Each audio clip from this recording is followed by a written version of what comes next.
కేటీఆర్ చరిత్ర అంతా కూడా దీంట్లో ఉంది మొత్తం ఈ పేపర్లలో. ఎక్కడెక్కడ భూములు ఉన్నాయి, ఏ సర్వేనర్ భూములు ఉన్నాయి, ఉండకూడని చోట ఎన్ని వందల ఎకరాలు ఉన్నాయి, కేటీఆర్ గారి కేటీఆర్ కుటుంబ సభ్యులకి సర్వే నెంబర్ ఆధారంగా మేము ముందు పెడతాం. ఇంకా ఇవాళ ప్రజల్ని మొబ్బెపెట్టే ప్రయత్నం చేస్తూ ఉన్నారు. ఇదిగోండి వారి చిట్టా, వారి కుటుంబ సభ్యుల చిట్ట ఇంత ఇన్ని పేజీలు ఉంది. ప్రజల్ని, తెలంగాణ ప్రజలు, వివేకవంత ప్రజలు, కేటీఆర్ గారు పాపం ఇంకా అమాయకులు తెలంగాణ ప్రజలు నేను చెప్పింది నమ్ముతారు అనుకుంటా ఉన్నారు. మీరు చెప్పింది నమ్మకనే మిమ్మల్ని ఇంటికి పంపించినారు. వీళ్ళు 1, 2 కాదు, కొన్ని వేల ఎకరాలు ప్రభుత్వ యొక్క భూమి ప్రైవేటు పరంగా అయింది. దాంట్లో కేటీఆర్, కేసీఆర్ కుటుంబ సభ్యులే కాకుండా ఆనాడు ఉన్నటువంటి మంత్రులు, శాసనసభ్యులు, శాసనమండలి సభ్యులు, ఆఖరి కార్పొరేటర్లు కూడా ఈ భూమి విధ్వంసానికి పాల్పడి ప్రభుత్వ భూముల్ని కాజేసిన సందర్భం.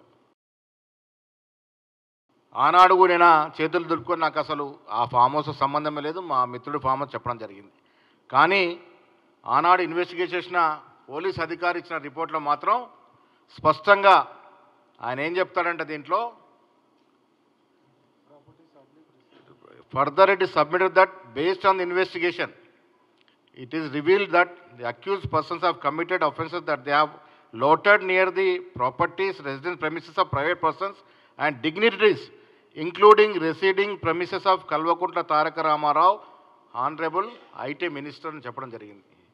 ఇది పోలీస్ శాఖ ఇచ్చిన రిపోర్ట్లో ఇది కేటీఆర్ ఫామ్ హౌస్ అనే తేల్చడం జరిగింది.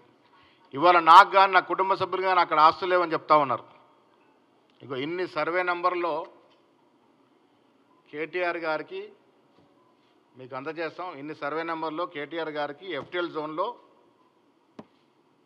ప్రాపర్టీస్ ఉండకూడని చోట్ల ప్రాపర్టీస్ ఉన్నాయి. ఇలా కేటీఆర్ గారికి నా ఫామ్ హౌసే కాదు, నాకు సంబంధం ఏదైన వ్యక్తికి హైడ్రా దాన్ని కూల్చేస్తానంటే నీ కడుపు నొప్పి అని అడుగుతా ఉన్నాను. నిజంగా నీ ఫామ్ హౌస్ కాదు, ప్రదీప్ రెడ్డి ఎవరో బయట వ్యక్తి, రెడ్డి రావో బయట వ్యక్తి, మీరు లీజ్ తీసుకున్నారు, మీ లీజ్ అయిపోతుంది, దాన్ని కూలుస్తాడంటే నీకెందుకు బాధ? ఇది ప్రజలు అర్థం చేసుకోవాల్సిన అంశం. కేటీఆర్, కేసీఆర్ కుటుంబ సభ్యులు ఏ రకంగా ఆనాడు ప్రభుత్వ ఆస్తులు చాలా సందర్భాల్లో మనసు పడితే, ఒక ఆస్తి మీదనో ఒక ప్రాపర్టీ మనసు పడితే బెదిరించి అదిరించి మీరు కాజేసినట్టు సందర్భాలు కూడా ఎన్నో ఉన్నాయి. ఇవాళ పత్రికా సమావేశం చెప్తాను, నాకు కానీ నా కుటుంబ సభ్యులు లేవు, కాంగ్రెస్ వాళ్ళకు ఉన్నాయని.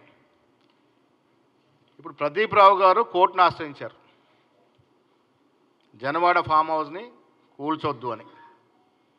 నేను తారక రామారావు గారిని అడుగుతున్నాను, ఎందుకు కూల్చకూడదు?